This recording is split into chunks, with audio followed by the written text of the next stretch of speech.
I'm Mike Melnick, and this is My Peterborough. Every city has its quiet heroes, and Peterborough is no exception. Mo Cox has quietly given back to this community for decades through Rotary, other charities, and through his downtown business that he started decades ago, Brant Office Supply. Back in the late 50s, I worked at General Electric, and a good friend of mine lived in Aurelia, and he used to repair typewriters for a company up there. So we got talking one day, and we said, why don't we try this in Peterborough? What I would do is put them all around my ping pong table in the basement, and then I put a very small ad in the Examiner, in the classified.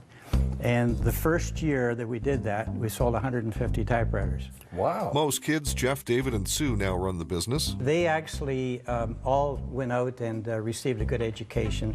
Two of them are engineers, and Susan is an interior designer. And they all asked if they could come back on their own. But how did a straight-laced, conservative, upstanding citizen of the community end up being Jay Sharp's father-in-law? That's a toughie. That's a toughie. Does he ever give you a hard time? All the time. Yeah. All the time. Do you have a favorite?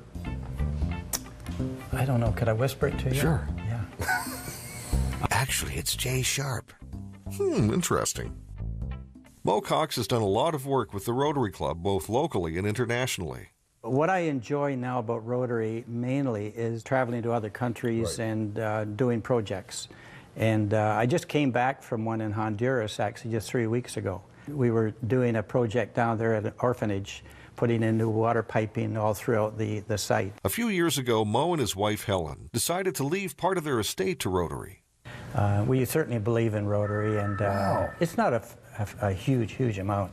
But anyway, we're certainly remembering Rotary in our wills. Yeah. Can I get in on that?